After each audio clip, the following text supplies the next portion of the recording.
మహాగణపతి దగ్గరికి వచ్చినాం. చాలా పురాతన ఏకశిలా విగ్రహం.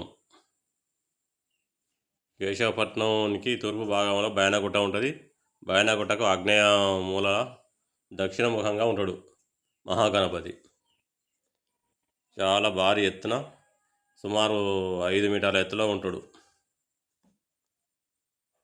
మంచి రూపం గల దేవుడు మహాగణపతి.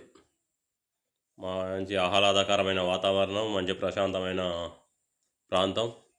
బైనగుట్ట కింద కొలువై ఉన్నాడు.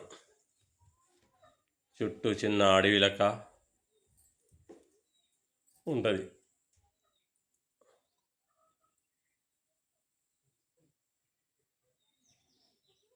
ఎంత చక్కగా ఉన్నాడు దేవుడు. మనం పోయేది కోనేరు దగ్గరికి పోదాం. కోనేరు నుంచి చిన్నగా నీళ్ళు ఎప్పటికీ నడుస్తాయి. అవి ఎండాకాలం, వానాకాలం, చలికాలం ఎప్పటికీ ఒకట పోతూనే ఉంటుంది.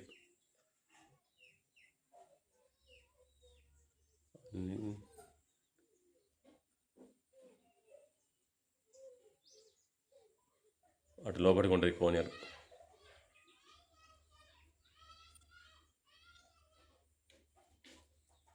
చాలా పురాతన కాలం నాటి మహాగణపతి. జై గణేష్ మహారాజుకు జై.